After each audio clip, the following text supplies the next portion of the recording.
لیے تو ویسے دوسری جگہ بھی جانا تھا. الحمدللہ رب العالمین والصلاة والسلام علی سید الانبیاء والمرسلین. اما بعد فاعوذ باللہ من الشیطان الرجیم. بسم اللہ الرحمن الرحیم. قد جاءکم من اللہ نور وکتاب مبین. آمنت باللہ صدق اللہ العظیم وبلغنا رسوله النبی الکریم الامین. قال اللہ تعالی فی شان حبیبہ الکریم ان اللہ وملائکتہ یصلون علی النبی یا ایھا الذین آمنوا صلوا علیہ وسلموا تسلیما. درود پاک پڑھیے. اللہم صل علی سیدنا ومولانا محمد وعلی آل سیدنا ومولانا محمد وبارک وسلم صلاۃ و سلاما علیک یا رسول اللہ. اللہ تبارک و تعالی نے قرآن مجید فرقان حمید میں ارشاد فرمایا قد جاءکم من اللہ نور وکتاب مبین. تحقیق تمہارے پاس اللہ کی طرف سے ایک نور اور روشن کتاب ہے. اس آیت پاک میں نور سے مراد نبی اکرم صلی اللہ علیہ وسلم کی ذات مبارکہ ہے. آپ علیہ السلام کو نور کہا گیا ہے اور آپ صلی اللہ علیہ وسلم ایسے نور ہیں کہ جس کے بارے میں جب حضرت جابر رضی اللہ تعالیٰ عنہ نے نبی اکرم صلی اللہ علیہ وسلم سے پوچھا. یہ حدیث مبارکہ امام بخاری اور امام مسلم کے استاد امام عبدالرزاق نے اپنی مصنف عبدالرزاق کے اندر اس حدیث کو پہلی جلد کے اندر نقل کیا ہے کتاب الایمان میں کہ حضرت جابر رضی اللہ تعالیٰ عنہ کی یا رسول اللہ سب سے پہلے اللہ تعالیٰ نے کس چیز کو بنایا؟ تو آپ صلی اللہ علیہ وسلم نے ارشاد فرمایا اے جابر اول ما خلق اللہ نوری من نورہ. سب سے پہلے اللہ نے میرے نور کو اپنے نور کے فیضان سے پیدا فرمایا. اللہ نے میرے نور کو اپنے نور کی تجلی سے پیدا فرمایا. تو آپ صلی اللہ علیہ وسلم اللہ کے نور کی تجلی سے آپ کا نور پیدا ہوا. اللہ نے اپنے نور کی تجلی فرمائی, حضور علیہ السلام کا نور پیدا ہوا. اور پھر فرمایا ثم خلق کل شیء من نوری. پھر اللہ تعالی نے تمام اشیاء کو میرے نور سے پیدا فرمایا. اب اس حدیث مبارکہ کے اندر کس قدر صراحت کے ساتھ بتایا جا رہا ہے کہ اللہ تعالی کی تمام مخلوقات میں سے سب سے پہلی مخلوق وہ نور مصطفیٰ صلی اللہ علیہ وسلم ہے. ہمارے پیارے نبی کا نور سب سے پہلے اللہ نے بنایا ہے. بقیہ تمام مخلوقات کو بعد میں بنایا ہے اور تمام مخلوقات کو بنایا بھی کس سے؟ محبوب کریم علیہ السلام کے نور سے بنایا ہے, جیسے کہ حضور نے خود بیان فرمایا. اب دیکھیے لوح و قلم بعد میں بنے حضور کے نور سے.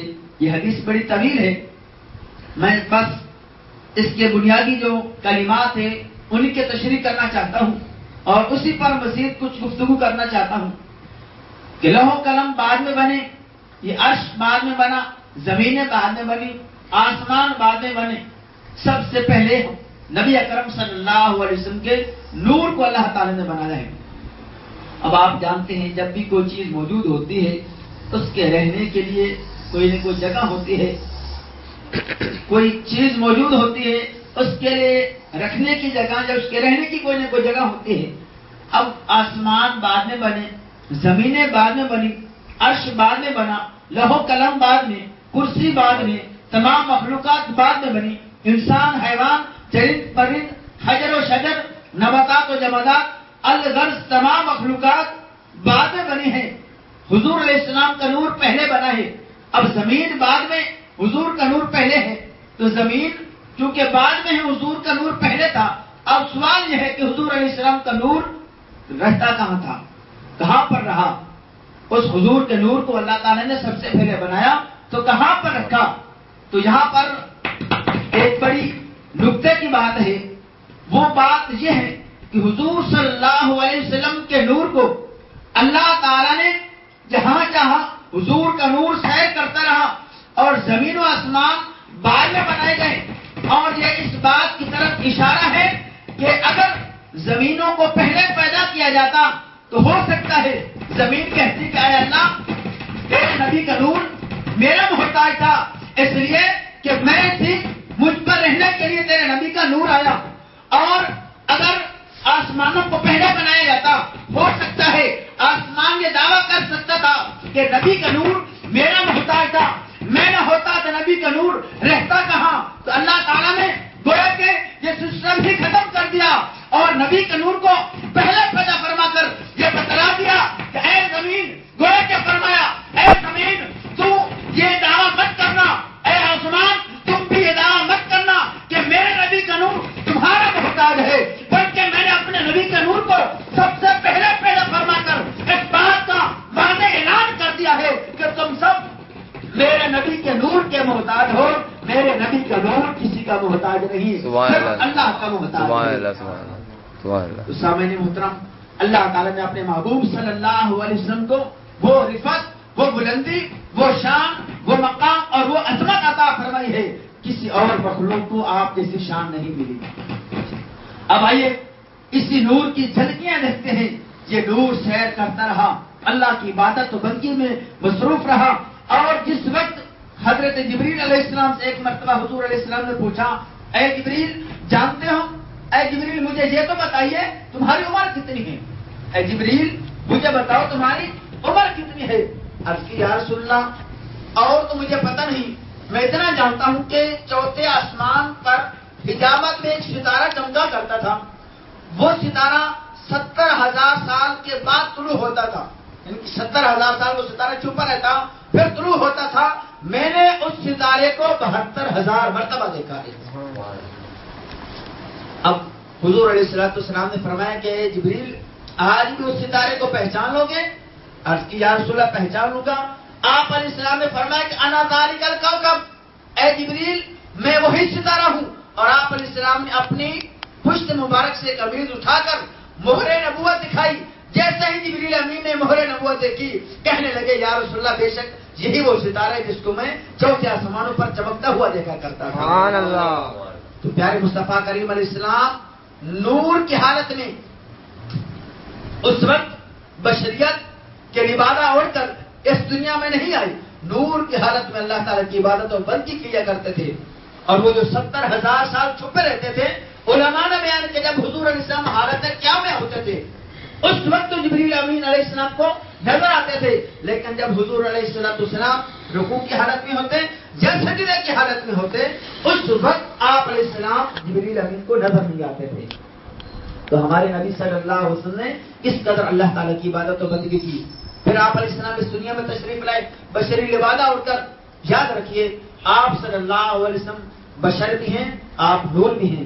نور بھی آپ کو قرآن نے کہا ہے, اس لیے نور بھی ماننا آپ علیہ السلام کو نور ماننا بھی ضروری ہے. اور بشر بھی قرآن نے کہا ہے, اس لیے آپ علیہ السلام کو بشر ماننا بھی ضروری ہے. مگر اتنی بات ضرور عرض کروں گا کہ حضور صلی اللہ علیہ وسلم تمام نوریوں کی اثر ہیں, تمام نوریوں سے افضل ہیں, اور بشر ہیں تو تمام بشروں سے افضل ہیں, تمام انسانیت سے, تمام مخلوقات سے افضل والا ہے. نبی کریم علیہ السلام کی زوجہ محترمہ ام المومنین حضرت عائشہ صدیقہ رضی اللہ تعالیٰ عنہ کہتی ہیں کہ ایک مرتبہ نبی اکرم صلی اللہ علیہ وسلم گھر سے باہر تشریف لے گئے. آپ علیہ السلام کی چادر مبارکہ گھر میں رکھی ہوئی تھی. میں نے اس چادر کو اٹھایا اور اوڑھ لیا. جیسے وہ چادر اوڑھ کر میں کمرے سے باہر نکلی, کیا دیکھتی ہوں چاروں طرف مجھے بارش برستی ہوئی نظر آ رہی ہے. چاروں طرف کیا برس رہی ہے؟ بارش برس رہی ہے. پورے مدینے کے اندر بارش برس رہی ہے. لیکن کچھ دیر کے بعد جب نبی اکرم صلی اللہ علیہ وسلم باہر سے اندر تشریف لائے, حیرت کی بات ہے پورے مدینے میں نے بارش برستی ہوئی دیکھی, مگر نبی اکرم علیہ السلام کے جسم پر بارش کے بالکل آثار نہیں ہے, ایک قطرہ بھی پانی کا موجود نہیں ہے. حتیٰ کہ حضرت عائشہ صدیقہ فرماتی ہے کہ میں نے حضور علیہ السلام کے بدن کو یوں ہاتھ لگا کر دیکھا کہ حضور علیہ السلام کا بدن گیلا نہیں ہوا اور باہر بارش ہو رہی ہے. اس کی کیا وجہ ہے؟ آپ علیہ السلام نے جب وجہ پوچھی, اے عائشہ میرے جسم کو کیوں ہاتھ لگا کر کیا دیکھنا چاہ رہی ہو؟ عرض کی یا رسول اللہ آپ باہر سے آئے ہیں, میں نے دیکھا ہے پورے مدینے میں بارش ہو رہی ہے اور آپ کا بدن بھیگا نہیں ہے,